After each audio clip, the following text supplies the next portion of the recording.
حضرت سیدنا علی المرتضیٰ رضی اللہ تعالی عنہ فرماتے ہیں کہ حضور قرب قیامت کا تذکرہ ارشاد کر رہے تھے۔ میں نے عرض کی حضور قرب قیامت کے فتنوں سے پھر بچنے کی صورت کیا ہوگی؟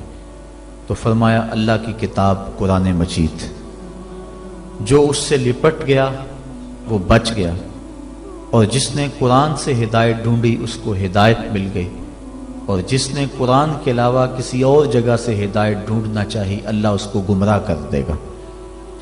تو یہ قرآن ہدایت کا سرچشمہ ہے، روشنیوں کا منبع ہے، اس کا ایک ایک حرف ایک ایک لفظ صداقتوں پہ مشتمل ہے۔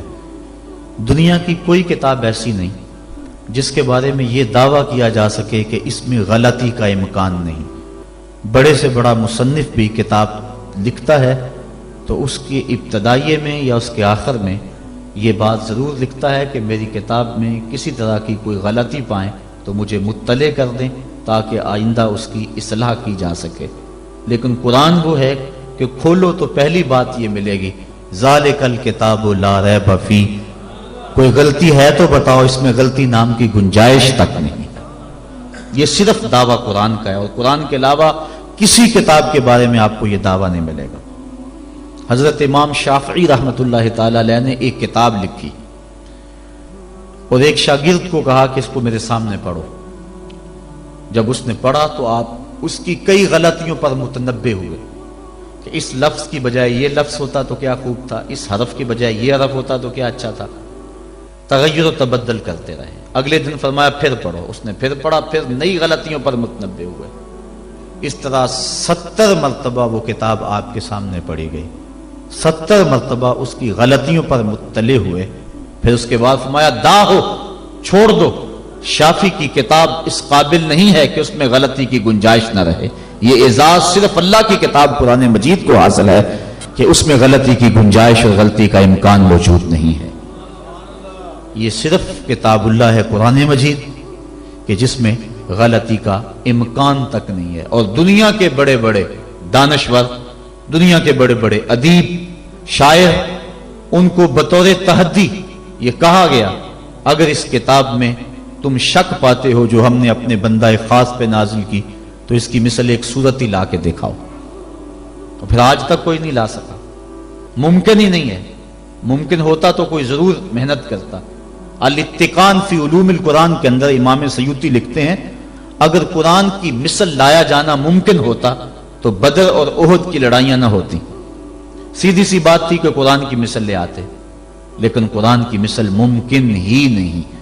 اگر کوئی نظم جوڑنے کی کوشش بھی کرے تو وہ بے تکے لفظ ہوں گے۔ قرآن کی معنویت اور قرآن کی عظمت کو کوئی چھو بھی نہیں سکتا۔ جس طرح کہ پچھلے دنوں کے اندر ڈاکٹر شروش نے الفرقان الحق کے نام سے 7 سال کی محنت سے ایک کتاب تیار کر کے دعویٰ کیا کہ میں نے قرآن کے مقابلے میں یہ کتاب لوگوں کو پیش کی ہے۔ یہودی لابی اس کتاب کے فروغ کے لیے کروڑوں ڈالر صرف کر رہی ہے۔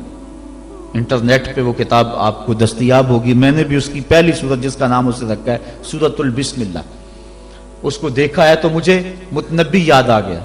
متنبی نے بھی کسی دور میں کوشش کی تھی قرآن کا مقابلہ کرنے کی، اور قرآن مجید کی ایک بڑی معروف سورت ہے القاریہ مل قاریہ وما ادراک مل قاریہ، کھڑکھڑانے والی، کانوں کے پردوں کو چیر دینے والی وہ گونج اور وہ گرج اور وہ آواز، انسان سراپا حیرت ہے۔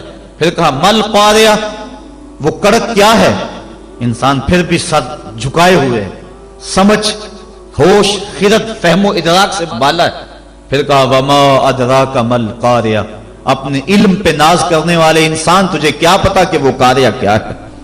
یہ ہے قرآن کا اسلوب۔ اب متنبی نے بھی کوشش کی، اب وہ کہتا ہے الفیل مل فیل وما ادراک مل فیل، اور کہتا ہے میں قرآن کا مقابل لے آیا۔ فیل عربی میں ہاتھی کو کہتے ہیں۔ اب القاریہ ایک چیز رکھی گئی، کھڑکھڑانے والی، کانوں کے پردے کو چیر دینے والی۔ اب نہ اس کو کسی نے سنا، نہ اس کا کوئی تصور دماغ میں لا سکتا ہے۔ انسان حیرت میں ڈوب گیا۔ پھر دوسرا سوال اس کے اوپر وارد ہوتا ہے مل قاریہ، حیرت ختم نہیں ہوتی۔ پھر کہا وما ادراک مل قاریہ، اور پھر بتایا اس دن انسان پتنگوں کی طرح زمین پہ بکھرے ہوئے پڑے ہوں گے، کوئی کسی کا کوئی پرسان حال نہیں ہوگا۔ اللہ تعالیٰ پورے قہر و جلال میں ہوگا، اور اللہ تعالیٰ پوچھے گا این المتکبرون، تکبر کرنے والے کہاں ہیں؟ تو اس وقت کوئی سر نہیں اٹھا سکے گا. پھر اللہ فرمائے گا این الملوک، بادشاہ کہاں ہیں؟ تو کوئی سر نہیں اٹھائے گا. پھر کہے گا انا المالک، میں بادشاہ ہوں، تکبر مجھے زیبا ہے. تو وہ اس دن کا نقشہ کھینچا گیا ہے. تو القاریہ مل قاریہ وما ادراک مل قاریہ، یہ سوال در سوال ہوتا چلا جا رہا ہے. اب ذرا متنبی کی بے تکی بات دیکھیے. الفیل، فیل عربی میں ہاتھی کو کہتے ہیں. جب کہہ دیا الفیل بات ختم ہوگی. پھر کہتا ہے مل فیل، ہاتھی کیا ہے؟ فیل کہنے سے بات سمجھ میں آ گئی کہ ہاتھی ہے. پھر کہتا ہے مل فیل، سوال بنتا ہی نہیں. لیکن پھر اس کے بعد کہتا ہے وما ادراک مل فیل، تم کیا جانو کہ ہاتھی کیا ہے؟ بچہ جانتا ہے کہ ہاتھی کیا ہے. لفظ تو جوڑنے بیٹھ گیا لیکن معنویت کہاں سے لائے؟ تو کہا قرآن کی مثل تم لانے کی استطاعت ہی نہیں رکھتے ہو. تیرے سامنے یوں دبے لچے فصحا عرب کے بڑے بڑے، کوئی جانے کے منہ میں زبان نہیں جسم میں جان نہیں. 7 مہینے تک کعبے کی دیوار سے سورہ کوثر لٹکی رہی تھی، اور عرب کے بڑے بڑے شاعر اور ادیب اور قصیدہ نگار قرآن کی مثل لانے سے قاصر رہے.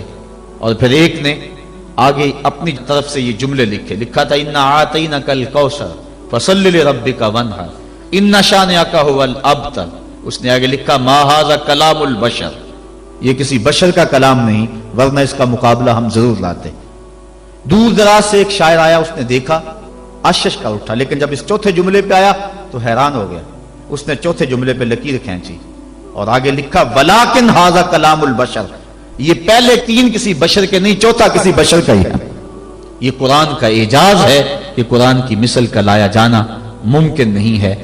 قرآن کی اخبار و اخبار غیبیہ، قرآن نے جو کہا اس کی صداقتیں حرف بحرف ثابت ہو رہی.